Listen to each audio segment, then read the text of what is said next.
بسم الله الرحمن الرحيم. وإذ استسقى موسى لقومه فقلنا اضرب بعصاك الحجر فانفجرت من حسنتا عشرة عينا قد علم كل أناس مشربهم كلوا واشربوا من رزق الله ولا تعثوا في الأرض مفسدين. وإذ قلتم يا موسى لن نصبر على طعام واحد فادع لنا ربك يخرج لنا مما تنبت الأرض من بقلها وقثائها وفومها وعدسها وبصلها قال أتستبدلون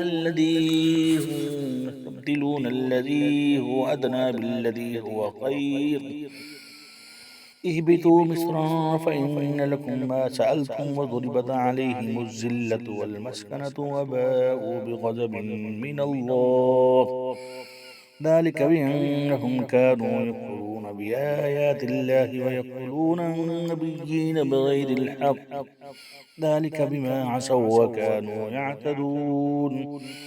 إن الذين آمنوا والذين هادوا والنصارى والسابين من آمن بالله واليوم الآخر وعمل صالحا فلهم أجرهم عند ربهم ولا خوف عليهم ولا هم يحزنون.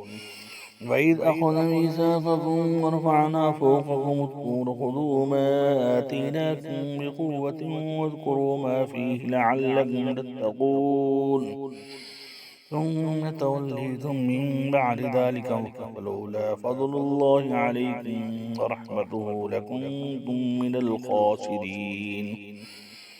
ولقد علمتم الذين اعتدوا منكم في السبت فقلنا لهم كونوا قردة خاسئين وجعلناها نكالا لما بين يديها وما خلفها وموعظة للمتقين. وإذ قال موسى لقومه إن الله يأمركم أن تذبحوا بقرة قالوا وتتخذنا هزوا قال أعوذ بالله أن أكون من الجاهلين. قالوا ادع لنا ربك يبين لنا ما هي قال إنه يقول إنها بقرة لا فارض ولا بكر عوان بين ذلك فعلوا ما تؤمرون. قالوا ادع لنا ربك يبين لنا ما لونها قال إنه يقول إنها بقرة صفراء فاقع لونها تسر الناظرين. قالوا ادع لنا ربك يبين لنا ما هي إن البقرة تشابه علينا وإنا إن شاء الله لمهتدون. قال إنه يقول إنها بقرة لا ذلول تثير الأرض ولا تسقي الحرث مسلمة لا شية فيها. قالوا الآن جئت بالحق فذبحوها وما كادوا يفعلون. وإذ قتلتم نفسا فادارأتم فيها والله مخرج ما كنتم تكتمون. فقلنا اضربوه ببعضها كذلك يحيي الله الموتى ويريكم آياته لعلكم تعقلون.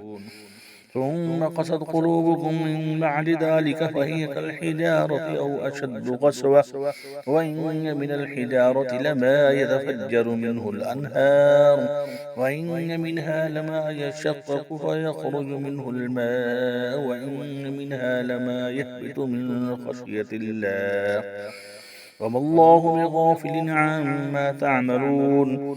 أفتطمعون أن يؤمنوا لكم لقد كان فريق منهم يسمعون كلام الله ثم يحرفونه من بعد ما قالوه وهم يعلمون.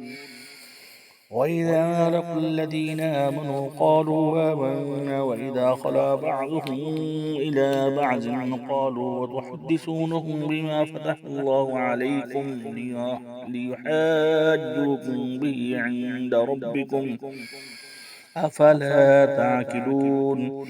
أولا يعلمون أن الله يعلم ما يسرون وما يعلنون. ومنهم أميون لا يعلمون الكتاب إلا أماني وهم إلا يظنون. فويل للذين يكتبون الكتاب بأيديهم ثم يقولون هذا من عند الله ليشتروا به ثمنا قليلا فويل لهم مما كتبت أيديهم وويل لهم مما يكسبون. وقالوا لن تمسنا النار إلا أياما معدودة قل أتخذتم عند الله عهدا فلن يخلف الله عهده وم تقولون على الله ما لا تعلمون. فلا من كسب سيئة وأحاطت به خطيئته فأولئك أصحاب النار هم فيها خالدون. والذين آمنوا وعملوا الصالحات أولئك أصحاب الجنة هم فيها خالدون.